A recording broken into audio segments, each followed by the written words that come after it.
The Apple Watch Ultra. Is this Apple's most adventurous bet yet? It's a very expensive one as well. We'll be reviewing it extensively on the show. Also, the Metaverse. So much spoken about the Metaverse of late, but is it a fad or is it truly the future? That's also on Tech Today, and of course all the latest developments and all the news from the world of technology on this action-packed episode of Tech Today.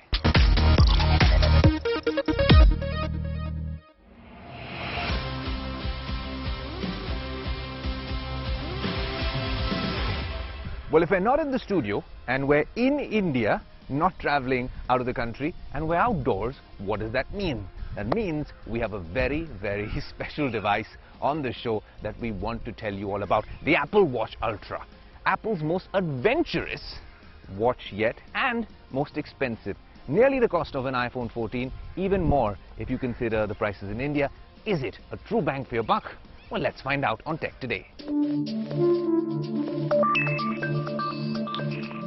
Basically, anything you do on an Apple Watch, if you're working out, you're doing weight training, which we've done often, you're going out for a jog, it's really helpful. And when you play football as well, and that's something I love doing, it's fairly accurate. The fact that it tracks your calorie burn, it tells you if your heart rate's really exceeding the threshold, the healthy threshold, tells you not to overexert yourself. These are things which become a lot better and a lot more efficient when you're using an Apple Watch.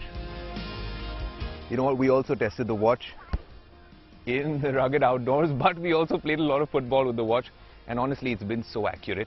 Sometimes it gives me heart rate notifications, and that's good to know. You take these things for granted with Apple Watches, but even whilst we've been playing football, it's given you heart rate notifications when you've really been overexerting yourself. It's also got very nice intervals where it tells you exactly what you were doing at what point.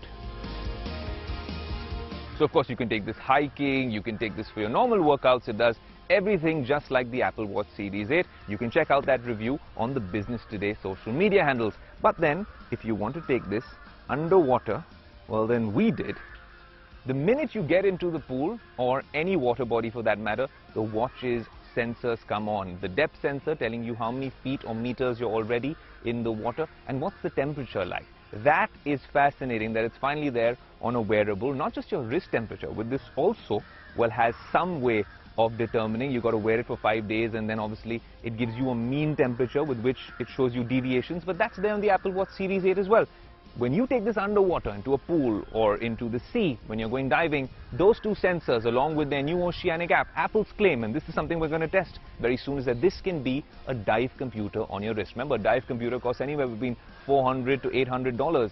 If you can incorporate that cost and you go diving in the Apple Watch Ultra, it can actually be a lifesaver. Talking about being a lifesaver, of course, the standard Apple Watch features which we take for granted now but are actually game changers, ECG, heart rate monitoring, all of those things come in with a lot more battery life. Damn, in times of privacy, did I give too much away? What I was trying to show you was the new waypoint feature that I think can be very helpful. If you've parked your car somewhere, you can just mark it as a waypoint and then navigate to that waypoint. Use symbols, use colors to flag it off, and then of course you can always delete it and check out in which direction you've left your car, your belongings. I think that is a very, very useful feature when it comes to these wearables, and the Apple Watch Ultra has that as well.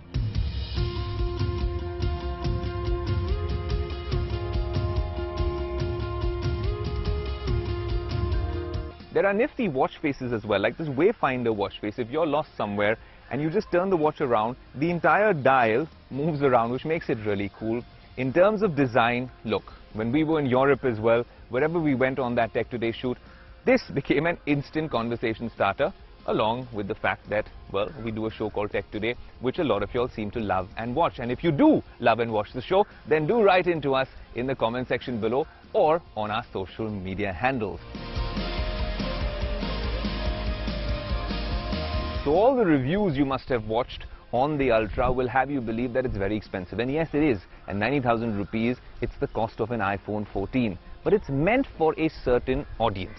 The audience which used to flock towards the Garmins of the world when they were adventure junkies, travel enthusiasts, like playing sports. If you want to go diving, this is a dive computer on your wrist. But these are just great things in theory, and to just say to you on camera, what if we put it through its paces. There is a bunch of features which are unique to the Ultra, which aren't even there in previous Apple Watches or in its sibling, the Apple Watch Series 8. For instance, let's start off with the battery life. The biggest complaint, the biggest grouse that all of us have with the Apple Watch is battery life. If you're talking about the Apple Watch Ultra, well, it's not like other Apple Watches where you have to charge it once in every 14 hours, 16 hours. This one needs to be charged once in 36 hours.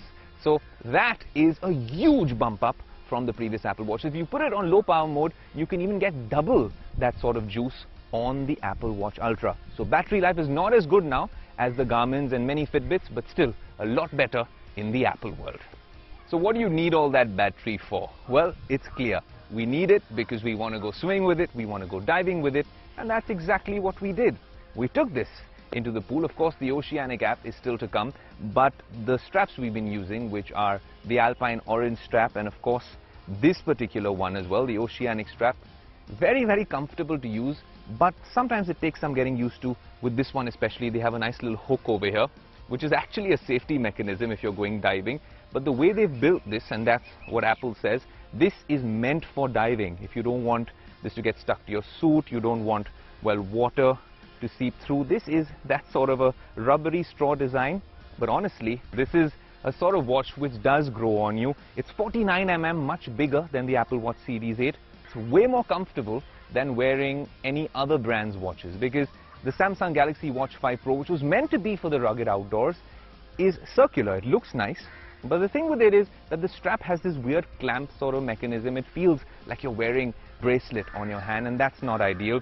And it has a few design changes. If you notice right over here, you see that the crown is housed in this sort of a protruded, protected cutout, and I think that makes it interesting. Then you have buttons here, and then of course, for Apple Watch enthusiasts, there's a new button, this orange button, which if I'm going to press right now, and I'm guessing if you press it long enough, you can customize that action button to get whatever you want. But if we hit the siren right now, you can see wherever you are, this watch will get quite loud. A few hundred meters won't be an issue for this watch to call out for an SOS sign. Of course, it comes with the other SOS features which come with the new iPhones and the Apple Watch as well, but this was particularly useful if you're going hiking. Now, we've been out in the outdoors, we've been jogging all over the place. Of course, we've been in the city, but it's been kind of helpful to have a watch like this which you can rely on for battery life. So final verdict on the Apple Watch Ultra: yes, it's expensive, yes, it's clunky, but it is an absolute conversation starter, fantastic technology, and if you can shell out the big bucks, then this, according to us, is the best wearable at this price point. That's also a little unfair to say because it is really, really expensive, but we think it is meant for who it is, which is for an adventure junkie. This is the best option yet. For the past couple of years, there's been so much talk of Web3 and the Metaverse. But we're really asking the key question: is it just a fad, a passing trend like so many things that have come and gone in the world of technology and business, or is it truly the future? Well, here's a special report. Nearly a decade, thousands of techies and billions of dollars spent, all towards one goal, which is to make an immersive virtual world, the Metaverse. With this investment and vision, Mark Zuckerberg is on a quest to make this Metaverse a reality for us all around the world. But the question is that are we truly ready for this Metaverse? So before we put on the VR goggles and create our digital avatars, we must find out that is it truly a game changer or just a gimmick? Well, Snapchat founder Evan Spiegel does not agree with the concept of Metaverse. So does Greg Joswick from Apple. So the tech world is clearly divided on the future of Metaverse or how is it going to shape out. But what do you, the Tech Today community, think about it? And today I shall find out. Do you know what Metaverse is? No. I have no idea, but basically it is something of the virtual reality stuff. No. Do you want to know what Metaverse is? No. Yes. What do you think it is? It's on the virtual side, I mean, from what I know, and it's something which is upcoming where many organizations are trying to get into this space to build a different kind of market space, from what I understand. It's new, but I think it is in the growing stages right now. I don't know actually what that is. Would you want to know about Metaverse? Yeah, I would definitely want to know about it. I have zero idea. It's a virtual reality universe wherein people can interact, they can share. It's a shared space basically, but you don't need to be physically present over there. People can interact, they can play games, they can do virtual shopping, they can do a lot of things that they do in real life, except that they will have to either wear a VR goggle or be present there in their 3D avatars, is what I think. A virtual reality space in which users can interact with a computer-generated environment and other users. Do you believe that Metaverse will become a reality in the coming years? I think it's very difficult to predict what it will become, considering the way things are. It might become a shared virtual space for people who can just stay at their place and do whatever they do in general, but without getting out of the house. But for something virtual to become your reality, we really have to wait and see how it pans out. Do you think it will take over our real lives very soon? Definitely. So people would love to experience it, wherein if we are not present in that world and we get an experiencing, we can everyone would love to see that. Oh, absolutely. I would love to. I would love to see what it brings, what it does. Some confused yeses, but mostly a big no. After all, Metaverse is an idea to which different tech companies have different interpretations. As for Mark's vision, all is not well in the paradise. The company reported its quarterly earnings and realized that the overall costs have gone up by a fifth due to the Metaverse plans. So will this make Mark Zuckerberg abandon his Metaverse plans? Do you think he should abandon his Metaverse? Well, that is a debate you must participate in and let us know through our social media handle. In the meantime, let's take you to Berlin, where our tech editor Ayush Ailavadi is in conversation with Peter Korte, the CTO and Chief Strategy Officer at Siemens. This conversation revolves around a different sort of metaverse, one that could truly change the face of the industry. From a tech perspective, there have been several concepts that have come and gone over the years. Now, this is very promising. The potential of the industrial metaverse and digital twins is interesting. Often what happens in the technology world is it starts one way and then the river flows in another direction. We're happy as long as the use cases really work out for this technology. But what I wanted to ask you was, are you worried in any way, based on how the public and private sector get together for this, that this might fizzle out or take another direction altogether? So it's a great question again, and as a CTO at Siemens, I see this happening over and over and over again. Just yesterday, I was at a conference for additive manufacturing. Right. It went exactly through what you described. Everybody's super ecstatic. This is going to solve the world's resilience, supply chain, and so on. Then super disappointment, right? And then now, finally, however, the technology is building. Absolutely. I believe on the metaverse, yes, for sure. We see the hype today. But why am I confident? Because we are saying that the digital twins are the building blocks for the metaverse. That's right. And the digital twins are already there. We have just have built a digital twin of our own factory that we just newly built. Right. And so the digital twins are emerging. So therefore, it's just a matter of time until finally we all gonna move some shape or form into the metaverse. So much has been happening in the technology world all week. Literally tectonic movements. I know that was the wordplay that I was going for, but Nabila has been tracking everything, right from the WhatsApp outage earlier this week to what's happening at Apple, Google, and all the launches. Nabila, over to you. Well, absolutely, Ayush. It's truly been a tectonic week for tech. It all started on Tuesday afternoon when WhatsApp gave quite a big shocker. The instant messaging app went down globally for almost 2 hours. Users, as usual, took to Twitter to express their agony and their concerns. A lot of memes were also made around it.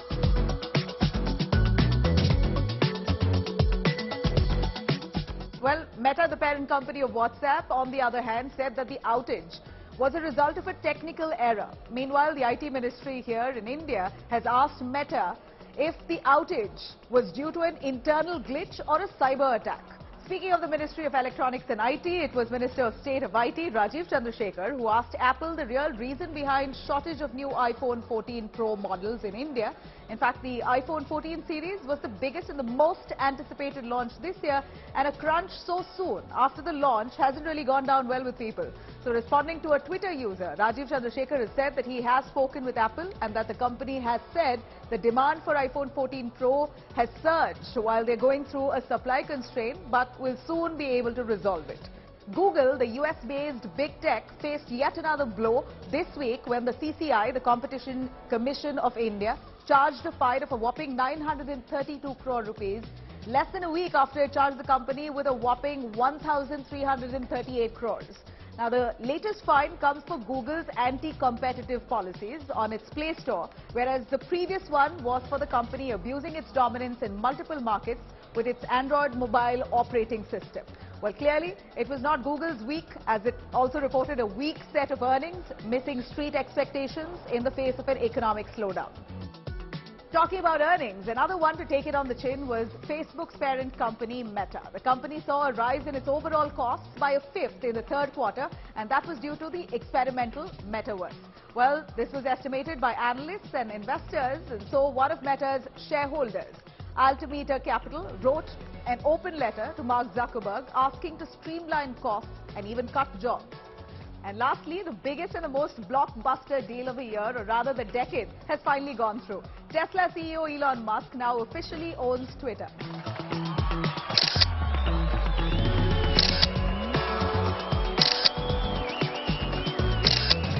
It took him months, but he's finally made it despite thinking that he has overpaid for it. The deal was closed at $44 billion. In fact, Musk, like usual, took to Twitter to announce his arrival. He changed his bio to Chief Tweet and posted a video where he can be seen walking inside the Twitter building with a sink in his hand. And the video was captioned saying, "Let that sink in." And on Friday morning, he confirmed it all by tweeting that the bird is free. Reports came in that he's also sacked the top executives at Twitter, including the Indian origin CEO Parag Agarwal and legal head Vijaya Gadde. Another report said that Musk himself will become the CEO of Twitter in the interim. He was also seen hanging at the Twitter headquarters bar. So now all eyes on the world's richest man and what he does next with his latest acquisition. As this is a developing story, we're going to bring you the latest and keep you updated. You got to stay tuned to Tech Today. There's been so much talk of wearables, especially through the pandemic, and now even post-pandemic, people have gotten a lot more conscious and active about their health and fitness needs. We, for one, were reviewing the Apple Watch Ultra, but this is at one end of the spectrum, a luxury premium wearable more expensive than an iPhone 14. What if you want to make health and fitness tracking accessible to all using technology? Can there be one super device? Well, we actually tried one out at the India Mobile Congress. Have a look. You know, nowadays we use these wearables and you have all sorts of sensors, but they're not always that accurate and they're not always that affordable. What if you needed a solution in rural and urban India to actually get all these metrics like SpO2, your blood pressure, your temperature, relay that to a system? I'll tell you how it works, but what's fascinating is that this is a startup. Two young founders from Indore. I have them with me. Sania, what a pleasure to have you. Just Lokan, good to see you as well. Sania, you're going to explain to me very quickly how this has the potential to change healthcare in India. Absolutely. So what we have in hand is a patented technology that we've built in India and something that is going to change the landscape across the rural and urban ones. So basically what we're promoting is that in one tab we get your complete health data, we fire it to the servers, do a quick AI/ML calculation and make this device a sustainable medical product for India. I give you this device, I'm taking 5 body vital parameters and generating results, not limited to, but I'm also producing non-invasive diabetes results, non-invasive COPD results, and a lot of disease detection portfolio that I'm going to be expanding. So today, if you get my device, it's relevant to you 10 years down the line as well. Something we're creating. Fascinating, but we believe the proof is in the pudding, so I'm going to have a seat right here and actually test this device. Let's see how it works, what the metrics are like. And here goes.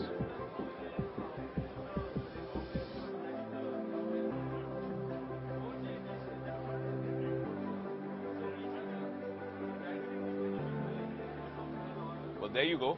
It's telling you that I don't have a fever. It's giving you a slightly higher pulse because we're excited here at the India Mobile Congress. All of this is gone real time via a 5G network to their server. The algorithm has told you all of this with analysis. This is the sort of solution which can be used all across India, even in the villages, and perhaps transform the healthcare sector using tech. That's your less than 2-minute review of this particular device. Well, the Tech Today team has absolutely enjoyed putting this show together for you in the outdoors. But where are you watching this? Indoors or outdoors? Where do you prefer watching us? In the studio or here in the wild? Let us know in the comment section below. Also, write into us on our social media handles. Your host Ayush Alavadi from the rugged outdoors with his rugged wearables is saying thank you so much for watching. Until next week, adios.